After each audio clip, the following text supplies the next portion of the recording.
that he wants us to do. And I believe also that everyone is called to share the gospel, even if, but it can become just conversation, just that easy. I have had people, and I know other people in here have too, just from me talking to them. They'll come back to me and say, can you pray for me? Or sometimes in the middle of the conversation, they'll say, can you pray for me? And you can share the gospel just right from that. It's just that easy. So that's what I'm praying, that we can remove the fear that, or the question of what has God called me to, or if I talk to this or that person, especially the young men, they might snap out and tell me off or be ready to fight. That's what I'm praying, that we can remove the fear and begin to just talk to the young people.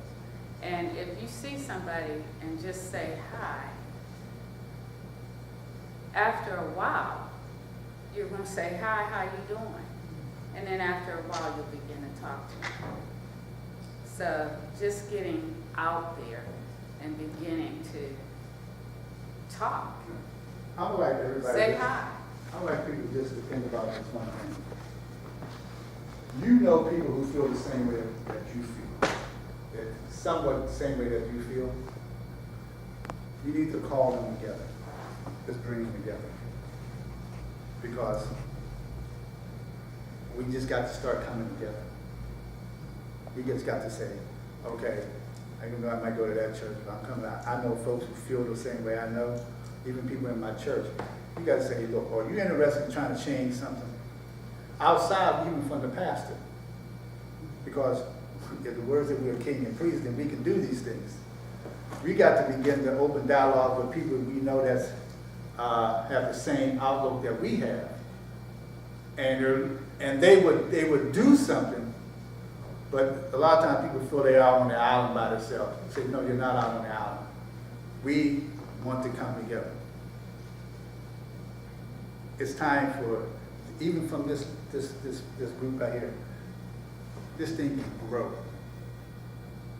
And once it grows, and we have the resources, because God will give us the resources to do what we need to do. We trust God.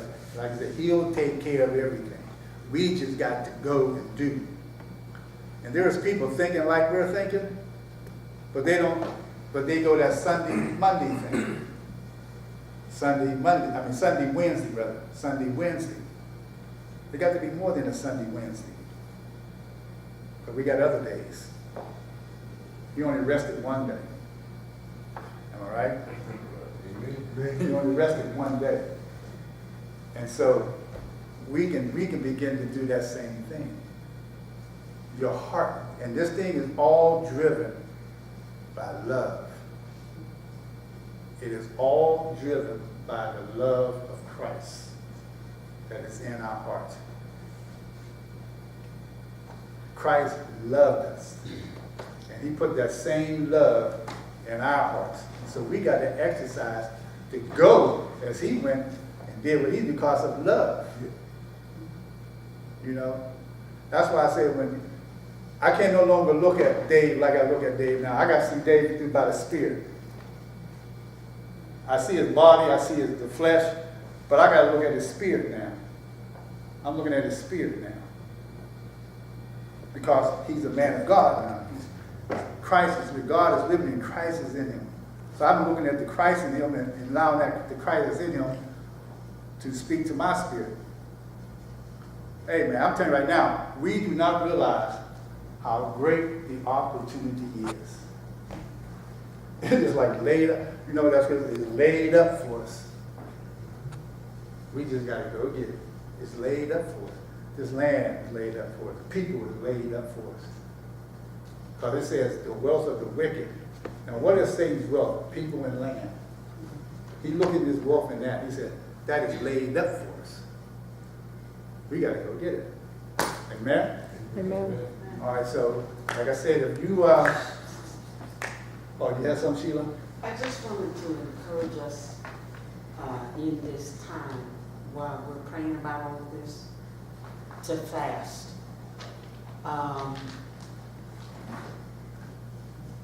We know that Jesus said this kind cometh out only by prayer and fasting. And I think that has to do with us. You know, the fasting does something in us that allows us to lay hold of what he's saying. You know, to become bolder, our faith increases, our ability to hear, our ability to believe. So, in the prayer circles that I'm in, that word keeps coming up more and more for the body, that we need to fast more. So I just wanted to encourage you, whatever way you can, that it's going to help you, it's going to bring you to a different place. Even in your witness to other people about what Reverend Oliver was saying, you know, it will give you more boldness or courage or wisdom or revelation to even speak this to other people. So I just want Amen. It's interesting that you know, that whole thing came up about that valley of dry bones. God had given me that scripture a long time ago. And I think it pertains to what's happening to us today, you know, as a body. You know, can these bones live? We were talking the other day at the huddle group, you know, at our church, you know, and, you know, we were expounding on things of that nature. And that scripture came up, you know, and that's what I believe that this is for a time just like this, just like this. Here's the interesting thing. You say your home group, that group.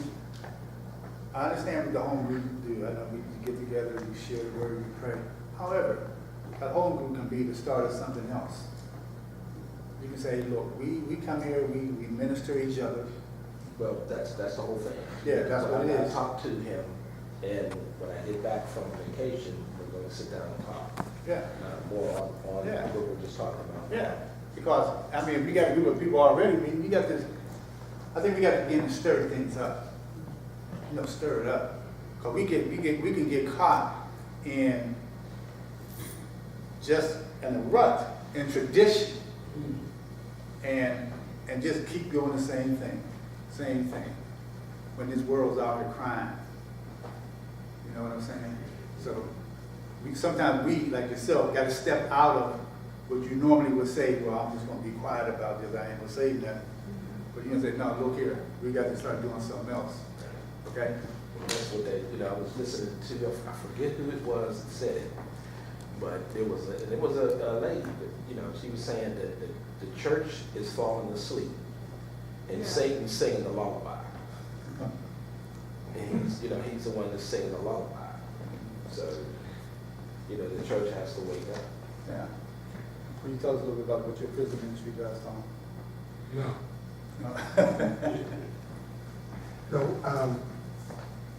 One of the things, when I was talking about prison ministry, one of the things I'm involved in our church now is I'm the community liaison pastor also. And what I do is I work in the community. I'm a community chaplain, and I work with a group called the Sanctuary Project, which is about helping curb the violence amongst young people.